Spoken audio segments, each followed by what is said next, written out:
Olá, pessoal, tudo bom? Espero que sim.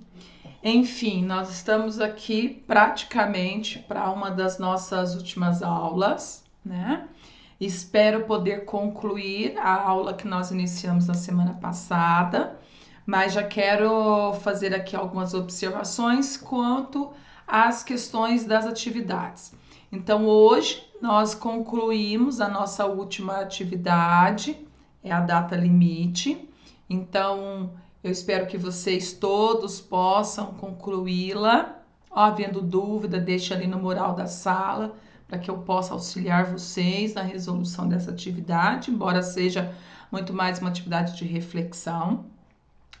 E a partir de amanhã até quarta-feira, né? Aliás, até na quinta-feira, nós vamos disponibilizar um período, né? Acrescentar aí um período para aqueles que porventura não tenha tido tempo hábil ou alguma dificuldade para resolver as atividades, possa assim fazê-la e nós então, né, vamos aí fazer a retomada ou a recuperação das atividades, beleza? E espero que na quinta-feira a gente já tenha conseguido fechar as nossas notas e concluir então assim o nosso semestre de trabalhos, de desafios e espero que tenha contribuído como aprendizado também. E assim, da mesma maneira, eu aprendi muito nesse semestre em que topei o desafio de preparar essas aulas para vocês e, claro, todos nós somos jogados, né, de uma maneira compulsiva nessa situação na qual todos nós nos encontramos. Enfim, então, na última aula, nós traçamos aí os desafios que é se pensar as saídas para as questões, né, problemáticas do século XXI. Então, nós estamos concluindo aí a segunda década do século XXI e temos a sensação que só agora, né, tomamos pé desse tempo, desse novo século, a partir dos desafios que vêm de uma maneira agora como uma grande enxurrada sobrecarregar todas os estados democráticos que temos notícia, certo? Então, nós destacamos aí as questões que envolvem, né, tanto a necessidade de se pensar políticas públicas e sociais para resolver a questão das necessidades sociais, responder às questões que envolvem tanto as ideias de bem-estar social, que engloba a questão da violência, da empregabilidade, da educação, mas também vemos a necessidade de se pensar, né, a políticas econômicas, porque os desafios são muitos diante de uma situação em que o capitalismo se mostra como uma crise, né? Não, a questão de estar numa crise não é nem tão inédito, porque o capitalismo é um regime econômico de crises e ele se sobressai a cada crise com N's novas ferramentas, novas maneiras de conduzir a sua política econômica, mas hoje nós temos aí exigências mais pungentes, né? Por quê?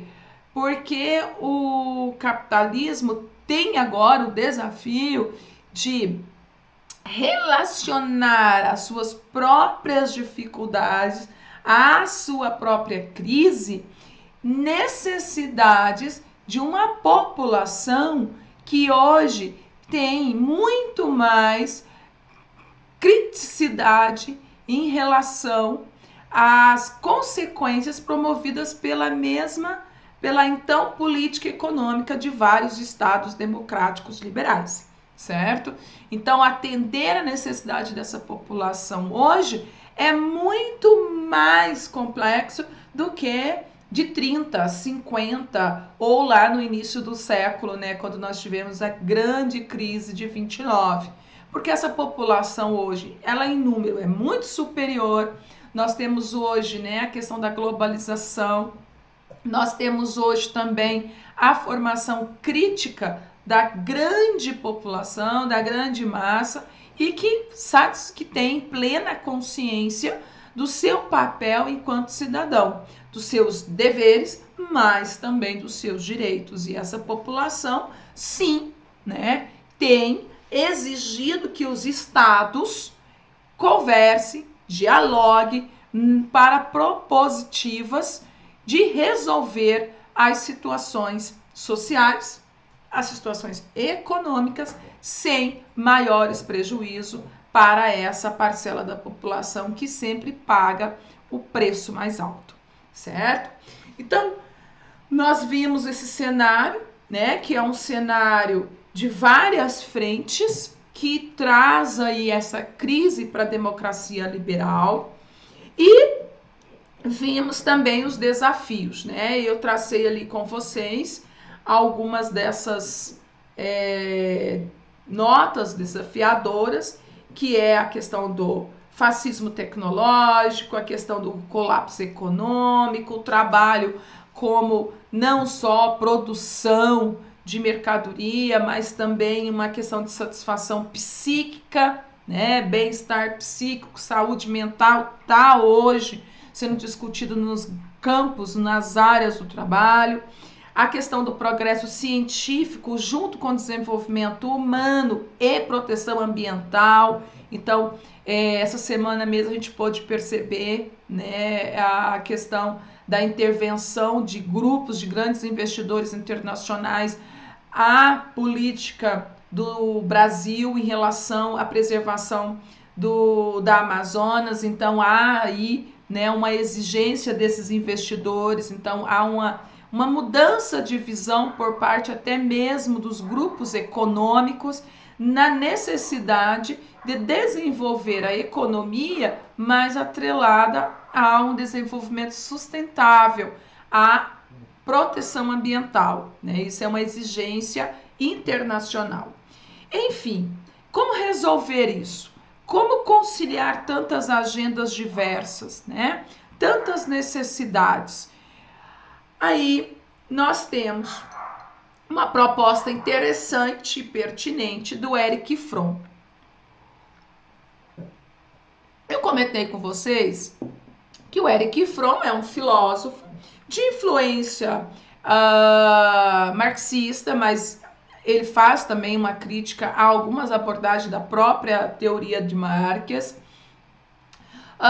E o Fromm, com uma outra visão também, que ajuda com que ele veja as coisas de um panorama mais amplo, que é o da psicanálise, vai sugerir uma saída. Para ele, a saída é deixar de lado o que ele chama de democracia industrial e chamar por uma democracia participativa, né?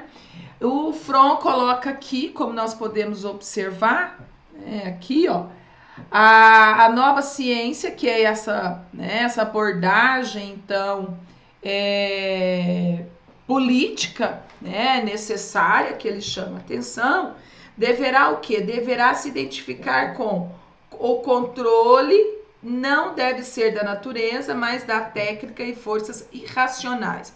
O que seriam essas forças irracionais? Seria o uso, né, de movimentos contra-democráticos, contra-republicanos. A gente vê muito a apelação de movimentos até do passado, né, com a tentativa de ressuscitarem esses movimentos que a história já mostrou que não foram e não serviram de uma maneira positiva para o desenvolvimento humano, né? Os movimentos, os ideais nazistas, fascistas, né? Totalitários.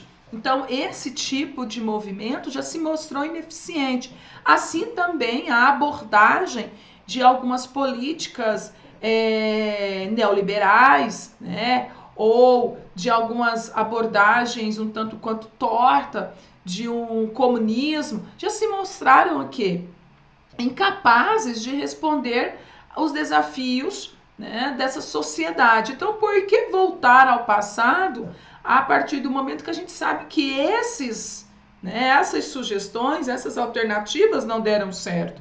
Então, a gente tem que caminhar a propositivas, desafiadoras, até inovadoras, mas que possam mostrar para nós algum recurso de esperança que a gente possa sair dessa situação sem grandes prejuízos, né? Então, o desafio, segundo o Erich Fromm, é para os melhores espíritos, né? Um esforço conjunto de quem também? De quem muitas vezes não faz parte desse discurso, que são os excluídos. E quem são os excluídos? Nós. Porque o que acontece? Nós ficamos de coadjuvantes, muitas vezes, nas decisões da sociedade e do Estado em relação a políticas, em relação a medidas que nós somos os primeiros interessados, né? Então, nós nos fazemos de coadjuvante em situações nas quais nós somos os primeiros a ser afetados diretamente de algumas dessas medidas. Então, o que o Erich Fromm chama a atenção é da necessidade desses excluídos, dessa nossa categoria, né, nós trabalhadores, possamos fazer parte desse movimento. Então, de certa forma, interromper essa situação de letargia, né, de anomia, de sentir-se não representados, embora muitas vezes isso seja alimentado pela própria condição, pela própria situação. A gente vai se tornando, né, esse sujeito de um comportamento de não querer se envolver com a política. Mas eu também quero lembrá-los que queiramos ou não, nós já somos seres políticos. E envolver com política não é necessariamente tomar partido desse ou daquela sigla, fazer defesa desse ou daquele partido, desse ou daquele representante partidário, mas é simplesmente tomar consciência do nosso papel e o quão, né, somos influenciados e afetados pelo esse movimento que às vezes fica alheio à nossa participação. Então, fazer política é tomar ciência disso e fazer-se representado, tá? Então, o Erich Fromm vai ter aí como modelo, como um projeto de estratégia, né, o que ele vai chamar de participação ativa na vida política, né? Descentralização de todas as atividades e ativação e participação ativa e responsável de todos, é o que ele vai chamar de democracia participatória, né? A participação da vida pública torna-se muito mais interessante a partir do momento que nós participamos dela como agentes, né? Como sujeitos ativos e não simplesmente apáticos, passivos, alheios ao que está acontecendo, né?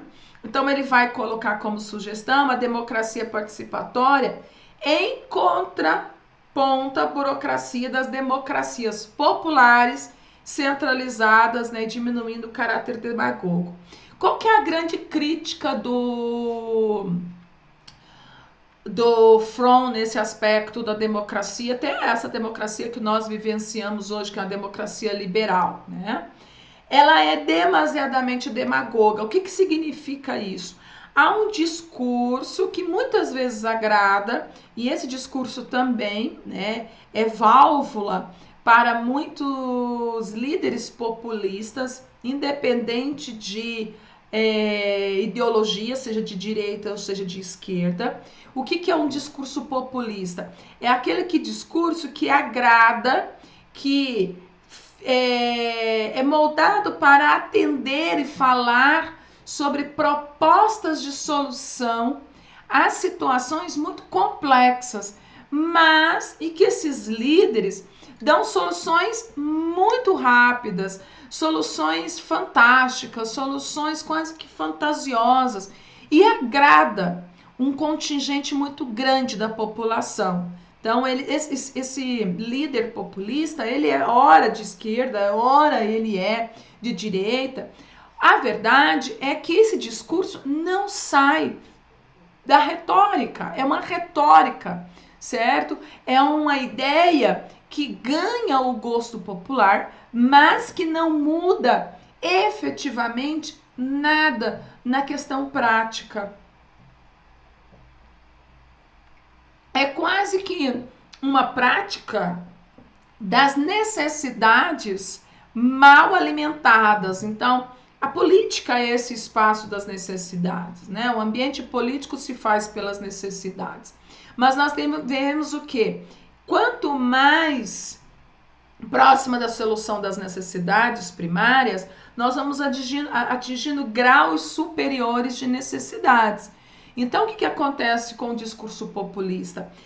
Ele não faz essa ascensão, né, de uma necessidade básica para uma necessidade mais confortável. Ele fica preso a essa necessidade básica, quase que uma necessidade de sobrevivência, tratando o povo com as migalhas, de modo, né, que essas migalhas, por parte de uma população não muito crítica, é tida como algo de política social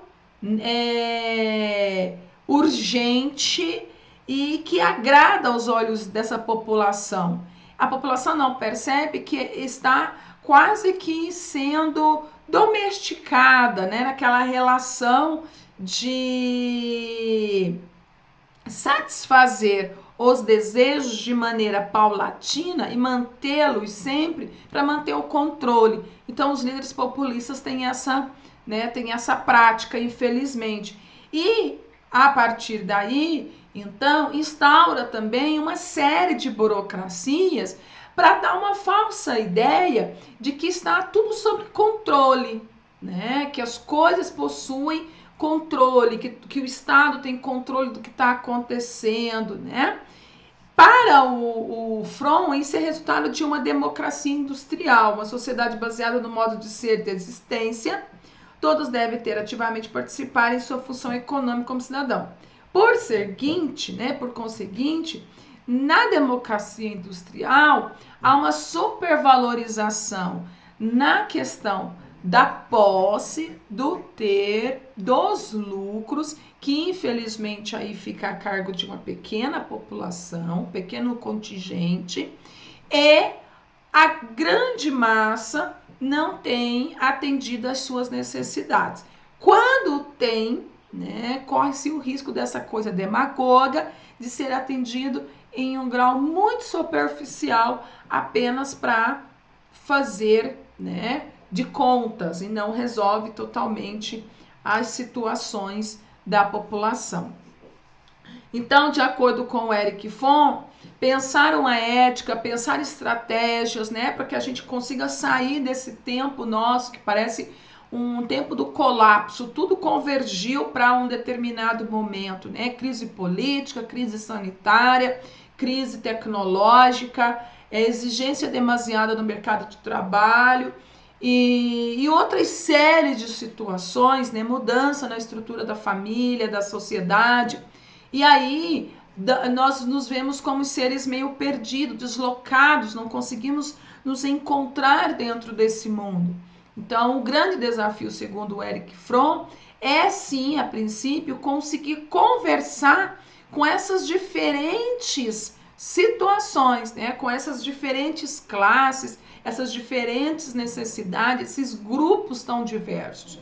E para isso, nós vamos ter que baixar a guarda no sentido de que pensar que o meu modo de pensar, de agir, de decidir é o melhor em função do outro também. Aquela ideia que a gente já tem visto aí, né, já comentado, que tem fomentado as polaridades, né, a polarização no mundo todo, não só no Brasil.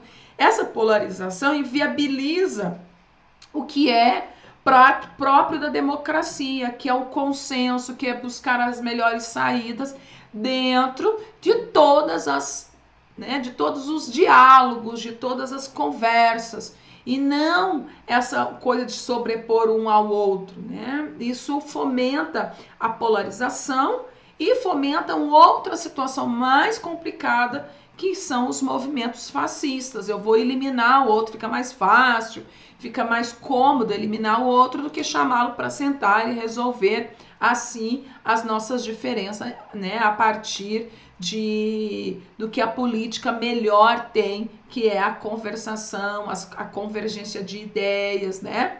E a tolerância, porque é próprio do cenário esse conflito, só não é próprio do cenário essa ideia, né, de nunca se chegar a um consenso, porque todos saem perdendo. Então, esse é um grande desafio, de acordo com o Erich Fromm. E aí, para, né, caminhar aqui para a conclusão, a concepção de uma nova sociedade, de um novo homem, só será possível se as antigas motivações com base no lucro, poder e intelecto forem substituídas por novas motivações. E quais são essas novas motivações? Ser, participar, compreender. Se o caráter mercantilista for substituído pelo caráter criativo, amoroso, né? Se a religião, né, for substituída por um espírito radical e humanista. Então, é importante que todos nós, cada um, mesmo com as suas diferenças, possamos encontrar espaços que convergem, que possibilitem o diálogo, porque todos nós temos desejos em comum, que é o quê? Viver em uma sociedade com maior acesso aos serviços de saúde, de segurança, melhor qualidade de emprego, melhor qualidade das leis trabalhistas, melhor qualidade na produção de serviço, uma sociedade tecnológica, porém limpa, com plena consciência ambiental, uma sociedade sem injustiça, uma sociedade não violenta. Então, tudo isso são desejos em comum. Então, precisamos estabelecer esses nossos desejos em comum para que, a partir disso, possamos traçar, né, caminhos comuns para chegar a esses objetivos que são comuns, respeitando as nossas diferenças, certo? Não se exclui as diferenças, inclui as nossas, né, aquilo que em nós é comum. Eu costumo dizer que o fantástico, né, de viver em sociedade é poder reconhecer no outro aquilo que muitas vezes eu desejo, né? Então o outro me completa por muitas vezes, né? E o outro também me assusta muitas vezes, porque eu optei ser diferente. Mas eu tenho que lembrar que nessa situação, às vezes eu também assusto o outro, porque eu também sou diferente na minha diferença do outro.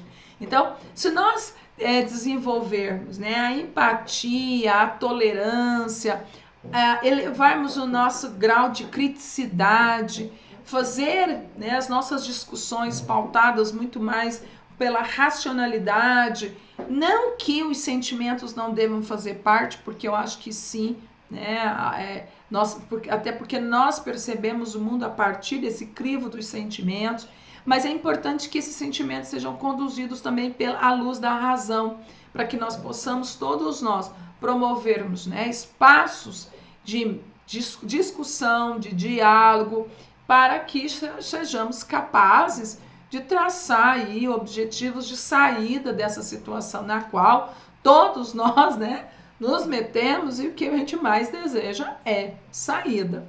Você entendeu?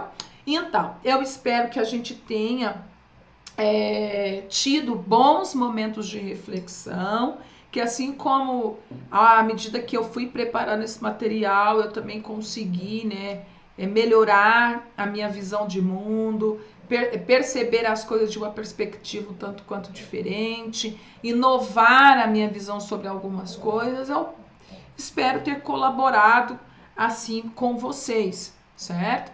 E Lembrando que nós, na nossa aula de quarta-feira, será a nossa última aula do trimestre, e aí a gente vai estar por aqui, né, para atender qualquer dificuldade que possa vir surgir aí a partir das atividades, da conclusão do semestre, e, né, fazer aí o nosso fecha do semestre. Abraços para vocês e até mais.